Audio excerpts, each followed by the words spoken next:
Canadians excelled at aerial combat. They provided many members of the Royal Flying Corps and Royal Air Force. Canadians also provided some naval help, but was limited to how much they could provide due to Canada's newfound naval force.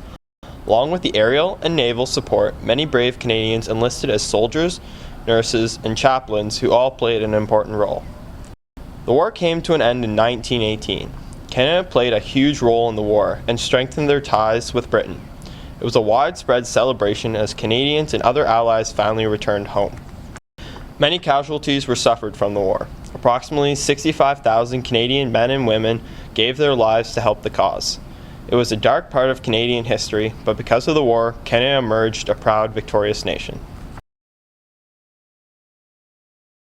World War II officially began on the 1st of September 1939, when Germany invaded Poland, and ended exactly 5 years and 1 day later, on the 2nd of September 1945. Germany's invasion of Poland led Canada to quickly declare war on Germany, with the objective to win back the land taken from our allies.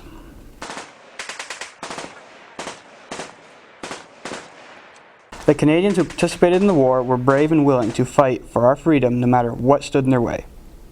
Over 1.1 million Canadians answered the calls, serving in a variety of roles, including soldiers, pilots, nurses, doctors, and mariners. World War II had a very significant effect on Canada. We could see while fighting in the war how Canada began to shape itself and show that we could stand on our own as an independent country socially, politically, and economically. At the war's end, a total of 43,600 brave Canadians had died fighting for our country.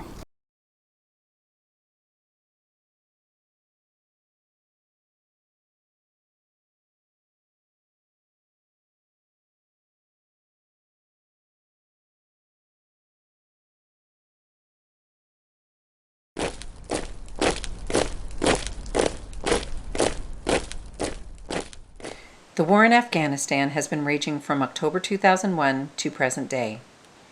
In the aftermath of the September 11, 2001 devastating terrorist attacks, Canada responded by covertly sending a highly trained commando squad, Joint Task Force 2, in December of that year.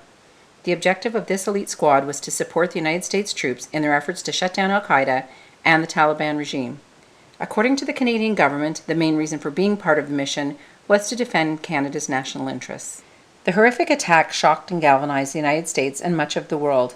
Canada would soon play a role in the international efforts to battle terrorism and help bring democracy to Afghanistan. Sadly, 158 Canadian Armed Forces members died in the cause of peace and freedom in Afghanistan. The Canadian public's pride in the Canadian Forces, which had waned over the past decade, has now reached new heights, restoring morale and fighting spirit after many years of apparent decline.